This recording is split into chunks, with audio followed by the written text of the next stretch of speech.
In this video, I'm going to share with you 8 motivation principles that have made a huge difference to how I approach every day. And these could make a huge difference to your positive motivation too. Number 1, effort equals interest. The amount of effort you put in will depend on how interested you are in that activity. Make sure your activity excites and interests you. In every plan session, try and give your best effort for that day. It might be 7 out of 10, it might be 10 out of 10, but that's absolutely fine. Utopia, as far as interest is concerned, is leaving one session and really looking forward to the next session. Number 2, have a goal and write it down. If you can't write it down, you can't have it. Your mind needs a vision to set up a situation that works. As some of you have seen from my first video, I set myself a target of 1 hour and 28 minutes for a High Rocks event. And after 19 weeks, I actually achieved 1 hour and 26 minutes. The goal that you set needs to be smart, so that's specific, measurable, achievable, realistic, and timed. As you can see from my High Rocks plan, it was specific, 128. It was measurable. I broke down the plan into component parts. It was achievable because someone else my age had already achieved it. Was it realistic? That was the only thing I really didn't know. However, with a good plan and regular check-ins, it was apparent quite quickly that it definitely was realistic. And timed, yes, I had 19 weeks in which to train for it. Once you've started your plan, track your progress, tick off all the wins, and if you need to reset your plan and adjust it, then do so. Number 3, find your why. Are you intrinsically or extrinsically motivated? If you focus more on rewards, performance, or trying to prove your worth to other people, you have a lean towards the extrinsic side of motivation.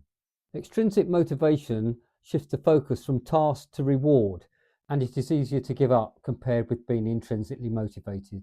A good example of this is when I tried to go sub 3 in the London Marathon. After 10 miles, it was obvious to me that I wasn't going to go sub 3, and rather than carry on and get a personal best, I decided to drop out. On the other hand, if you're intrinsically motivated, it's all about the journey and the activity itself. In addition, you want to see improvement and progress, perhaps learn new skills, and prove yourself right rather than other people wrong. It is easier to carry on if you are intrinsically motivated because the activity is more personal to you. The good news is that you can be both, so you can focus on both the rewards and the journey itself. Number 4, keep showing up.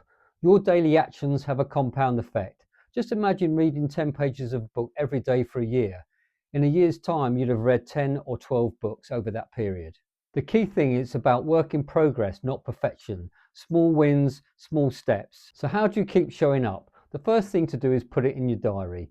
You always put a doctor, dentist or hair appointment in a diary and always show up. So why not do the same thing for your activity to make sure that you show up for that as well? A good idea maybe is to get into a habit of looking at your diary for the week on a Sunday and pencil in when you can actually do your activity. Other ways that you can keep showing up are prepare the night before. So lay out your clothes that you're going to use to take part in that activity so that first thing in the morning you see them lying there and you get changed into them. The second thing is find yourself a partner for accountability. You may decide one morning that you don't want to go out, but then you might be letting your partner down, and therefore you're more likely to do the activity as you're accountable to somebody else. Another good way is to add a new habit to an existing habit. For example, recently I've decided that I'm going to drink a glass of water every morning when I get up. So what I've done is put a glass by the kettle in the morning. I always have a cup of tea, so I always make sure that I have a glass of water beforehand. Number 5, take ownership of your actions because no one else will do it for you. So how do you do this? First of all, concentrate on the controllables, the things that you have control over. Things such as your preparation, as in the night before, your attitude, and your work ethic. As we mentioned before, your work ethic or effort really depends on how much you're interested in the activity. Also, don't compare yourself with other people. As Theodore Roosevelt said, comparison is the thief of joy. So instead, just compare yourself with how you were yesterday. Also, try and do something every day towards your goal.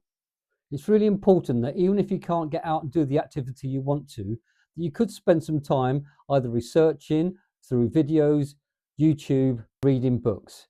I did this when I tried to learn High Rocks techniques, as well as getting myself a coach who I was accountable to. Number 6, manage the inner voices and the outside noises. I have 2 inner voices. One sits on this shoulder, which is my supporter, and one sits on this shoulder, which is my sabotager. Now, normally the one on this shoulder overrides the sabotager by telling me, I've trained hard for this, you can do this, I've done it before, and I'm ready. Sometimes the voice on this side, the sabotager, will try and give me permission to give up or put distractions in my way, such as my mobile phone or the television. I have a little technique to counter this by tapping myself on the thigh just to remind myself that the voice doesn't need to take over. As well as having two inner voices, there are the outside noises. The people that say, you're too old for this, you can't do this, it's too hard, etc., etc. Now just remember that's their restrictions and not yours. This leads nicely on to number 7. Surround yourself with the right people. The people you train with, the people you spend time with, will set the standards. If they are disciplined, you will be too. If they make excuses, so will you. Finally, number 8. Overcoming the inevitable setbacks. There will be occasions when you have disruptions or setbacks, and it's how you deal with these is the important thing. The question to ask yourself is, what can I do, not what can't I do? So for example, at the moment I'm suffering from an injury and I've asked my physio, what activities can I actually do? As it's a leg injury, I can still go in the gym and work on my upper body. If you have time restrictions, then just go out for 10 minutes or 20 minutes and see what you can do. If you go on holiday, it may be worthwhile finding out what facilities are available for you to take part in your activity. Or take some equipment with you like I did. Sometimes once you've had a setback, it's worthwhile just sitting back and looking at how far you've actually come. Reset your goal if necessary, and then visualize how you'll feel when you achieve your overall target. Alternatively, what you could do is a YouTube video like myself. I hope you have found this Motivate video of use to you. So it is now over to you. Do it now and enjoy the journey.